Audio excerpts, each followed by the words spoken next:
दान देने वाले हाथ दान मांगने के लिए मजबूर हो गए। शंकर भानुशाली का आरोप।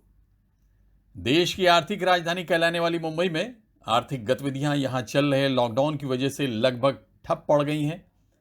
भारतीय जनता पार्टी मुंबई के व्यापार एवं उद्योग प्रकोष्ठ के अध्यक्ष शंकर भानुशाली जोईसर ने जिस तरह से यहां के व्यापारियों और मध्यम वर्ग के हालात का जिक्र किया है, उससे किसी के भी आंखों में पानी आ सकता है।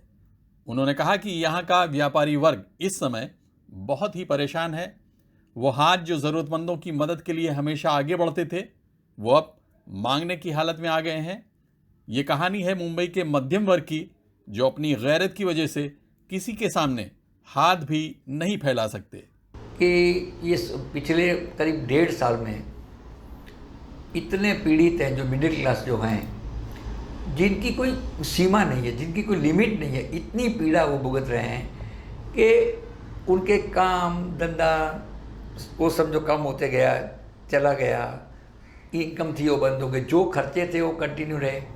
अभी सभी जो है ना 95% जो लोग हैं ना, वो कहीं ना कहीं से किसी को समझो बैंक की नहीं मिलती, उनके पास ऐसी फैसिलिटी नहीं है जो पेपर वगैरह की जो भी कुछ व्यवस्था कोलेस्ट्रॉल वगैरह की, तो बेचारे गांव में से पर्सनल लोन लेके चलाते हैं। तो उनका EMI भरना, उनका ब्याज देना, घर खर्च चलाना, ये करना आज 1.5 साल से बंद पड़ा है।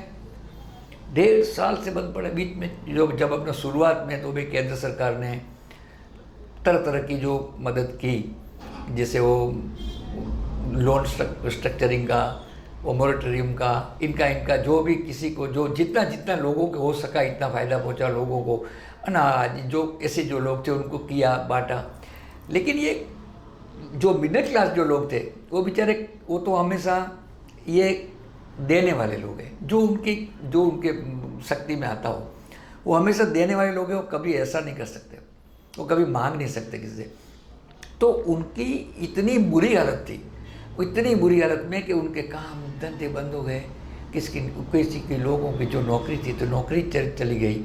अब घर कैसे चलाना, वो घर कैसे चलाना, जो लोगों का जो अच्छा जो मतलब ब्याज पे पैसा जो देने वाले जो लोग हैं, उसमें चाहे बैंक हो चाहे समझो कोई अन्य हो, खास करके तो क्या है, अभी बड़ी बैंक है तो उनको जो फैसिलिटी चाहिए, रोस्टर सिक्योरिटी वगैरह, तो बेचारे उनके पास व्यवस्था नहीं होती है। तो वो जो बाकी जो ये कुर्सी जो प्राइवेट बैंक हैं, तो उनके तो वो पठान से भी बुरे हैं। वो जो जैसे वो पहले बोलते थे कि पठानी उगरानी, जैसे कुछ भी वो अगर समझो उनका EMI 1-2 कुछ फेल हो गया तो घर पे गुंडे भेज देते हैं।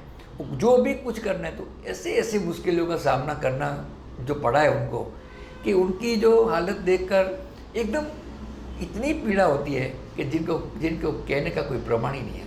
शंकर भानुशाली ने प्रदेश सरकार पर आरोप लगाया है कि 3 दलों की सरकार होने की वजह से ये सरकार कोई फैसला ठीक से नहीं कर पा रही है। उन्होंने कहा कि लॉकडाउन के समय व्यापारियों के साथ पुलिस और BMC का रवैया पूरी तरह से अनुचित था। उन्होंने बताया कि लॉकडाउन में छूट देने के लिए भाजपा के नेताओं ने बहुत कोशिश की थी, जिसमें थोड़ी बहुत सफलता मिली है। मई महीने की करीब 10 तारीख से, पहले तो वैसे पहले ही चालू था, लेकिन करीब 10 तारीख से तो माननीय मंगल प्रभात लोढ़ा जी, हमारे भारतीय जनता पार्टी मुंबई के जो अध्यक्ष हैं, माननीय हमारे मेंबर ऑफ पार्लियामेंट गोपाल सेठी जी, और जो मुख्य हमारे जो देवेंद्र जी, इन्होंने सबने लोगों ने हम लोगों को सब पे ऐसा लगाया था कि इस तरह के आप रिक्वेस्ट भेजिए। 15 तारीख से तो हमारी जो मैं अपने उद्योग आघाड़ी का मैं प्रमुख हूँ, व्यापार और उद्योग आघाड़ी हमारे साथ में ज्वाइंट है। तो इसमें हम लोगों ने हजारों लोगों के इनको ऑनलाइन अर्जियाँ की थी। कितने वीडियो बना के भेजे कि लोग बोलते थे। अब अच्छा, फेडरेशन, लाखों लोग फेडरेशन वाले, ये वो कितने सभी लोग ये हमारे से जुड़ गए थे कि भाई अभी आप सभी आपके जो आदेश का, आपके निर्बंध का सबका पालन करेंगे, लेकिन काम धंधा करने के लिए नहीं। अभी वो बेचारे जब उसके बाद करेंगे तो पकड़ेंगे तो कैसे, कि उसने शटर बनता पीछे से, अरे बेचारा अपनी कुछ करने के लिए उनको मारपीट करना, उनको इस तरह से बुरे हाल करना। अरे वो कोई क्रिमिनल है।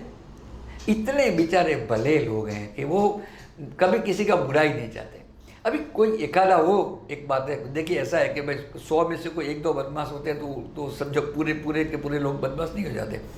तो इस तरह से सरकार को इसका सोचना चाहिए था कि उनका भी गुजारा चले। अच्छा, बेचारे बार बार उनको ये रिक्वेस्ट करते थे कि हम आपके सभी नियमों का हम पालन करेंगे। और कभी ऐसा देखा है कि भी किसी एक अच्छे किसी छोटे या बड़े किसी व्यापारी या उद्योग वाले छोटे बड़े जो बड़े हो छोटे हो, तो किसी ने ऐसा कानून का उल्लंघन किया? नहीं करते हो। तो सरकार को इतना समझना चाहिए, इतना निर्मोही नहीं हो जाना चाहिए। यहाँ पे जो लॉकडाउन रहा वो गैर व्यवहारिक रहा, एक व्यवहारिक नहीं था, एकदम व्यवहारिक नहीं था। और लोगों के साथ जो सलूक भी हुआ वो एकदम सही। अब बीएमसी के तो इतना अत्याचार है कि लोग, अरे सुनवाई अभी अभी इस तरह के, देखो माननीय गोपाल सेठी जी ने अभी ये प्राइवेट ज़मीन पे, जिनकी प्राइवेट खुद की ज़मीन है, वो ज़मीन पे अगर घर बांध के अगर 1 फुट में ऊंचा किया तो वहाँ पहुँच जाते हैं, या तो पैसा दो या तो ये करो या तो तोड़ डालते हैं, ये करते हैं वो करते हैं। और बाकी कलेक्टर की लैंड में हजारों एकड़ों में आज हजारों झोपड़पट्टियाँ होती रहती है, बनती रहती है, बिकती रहती है, टूटती रहती है, तो उनका कुछ नहीं। तो इतना भी तो एक निर्मोही सरकार को तो नहीं होना चाहिए। बीएमसी का तो पता नहीं मुझे कहना चाहिए कि नहीं, कभी कभी तो ऐसा रोल रखता है कि वो एकदम बक्सक है, एकदम रक्षक नहीं है वो। शंकर भानुशाली ने लॉकडाउन की समय सीमा को पूरी तरह अव्यवहारिक बताते हुए बीएमसी में फैले करप्शन को भी आड़े हाथों लिया। Abid Naqvi, press 9 news, Mumbai.